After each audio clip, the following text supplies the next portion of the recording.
गर्मियों की एक शाम थी। हल्की हल्की ठंडी हवा बह रही थी और चारों तरफ घना अंधेरा छाया हुआ था।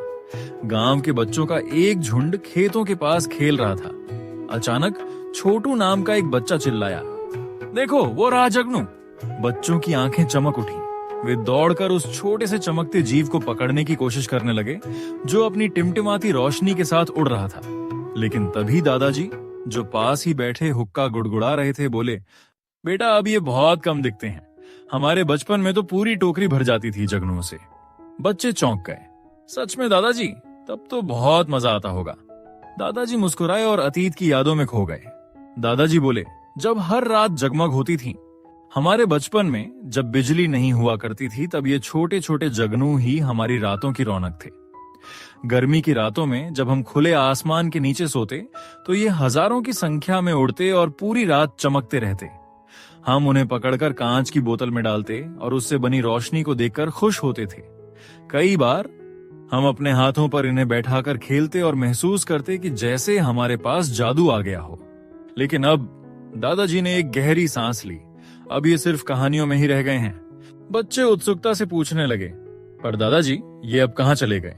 जगनू क्यों लुप्त हो रहे हैं?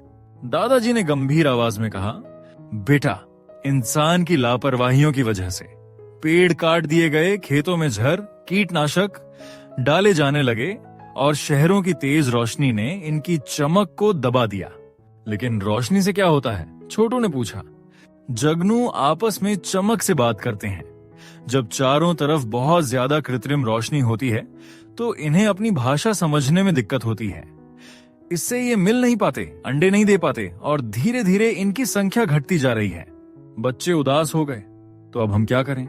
दादाजी ने मुस्कुराते हुए कहा, अगर तुम चाहते हो कि फिर से हमारे आसपास जगनू दिखे, तो तुम्हें पेड़ पौधों को बचाना होगा, खेतों में जहर कम डालना होगा और रात में बहुत ज्यादा रोशनी से बचना होगा। जगनू को अंधेरा पसंद है और अगर हम उनके लिए सही माहौल बनाएंगे तो वे फिर लौट आएंगे। बच्चों ने एक साथ कहा, सच में दादाजी। उसी रात छोटू ने अपना बल्ब बंद कर दिया और खिड़की से बाहर देखा। अंधेरे में दूर कहीं एक नन्हा सा जगनू टिमटिमा रहा था। छोटू के चेहरे पर हल्की मुस्कान आ गई। शायद अब भी देर नहीं हुई। उसने मन ही मन सोचा, अगर हम अपनी धरती को प्रकृति के अनुकूल रखें, तो शायद एक दिन फिर से गर्मी की रातें जगमगा उठेंगी।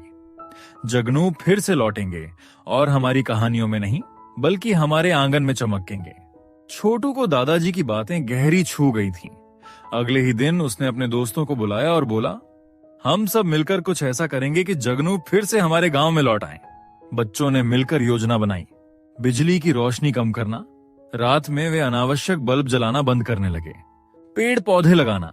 उन्होंने गांव के किनारे छोटे छोटे पौधे लगाए और गांव वालों से भी पेड़ काटने से बचने की विनती की।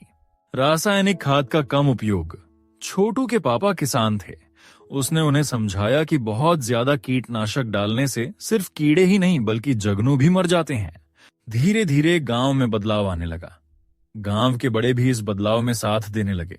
एक दिन जब छोटू अपने खेत के पास बैठा था, तो उसे एक चमकती हुई रोशनी दिखी। पहले उसे लगा कि यह कोई गलती से जलता रह गया बल्ब है, लेकिन फिर उसने ध्यान दिया, यह एक असली जगनू था। छोटू खुशी से चिल्लाया, दादाजी देखो, वो वापस आ गया। दादाजी की आंखें खुशी से भर आईं। वे बोले, मैंने कहा था ना, अगर हम प्रकृति का ख्याल रखेंगे तो वे लौट आएंगे। धीरे धीरे और भी जगनू दिखाई देने लगे। बच्चों ने खुशी खुशी उन्हें नाचते टिमटिमाते देखा। गांव के बुजुर्गों ने सालों बाद फिर से वैसा ही नजारा देखा जैसा उनके बचपन में हुआ करता था। छोटू ने आसमान की ओर देखा और मुस्कुराया। उसने मन ही मन सोचा, अगर हम सब मिलकर कोशिश करें तो कुछ भी असंभव नहीं। दोस्तों, जगनू के बारे में कुछ रोचक बातें जो आपको पता होनी चाहिए। ये छोटे प्यारे जगनू अपनी रोशनी जैविक रासायनिक क्रिया बायोलुमिनेसेंस से उत्पन्न करते हैं, जिसमें लूसीफेरिन नामक पदार्थ ऑक्सीजन के संपर्क में आता है और रोशनी पैदा करता है। इनका बातचीत करने का माध्यम। जगनू अपनी चमक से एक दूसरे से बातें करते हैं, साथी ढूंढते हैं और कभी कभी खतरे का संकेत भी देते हैं। जुगनू शहरों में क्यों नहीं दिखते? ज्यादा रोशनी से उनकी संचार प्रणाली गड़बड़ा जाती है।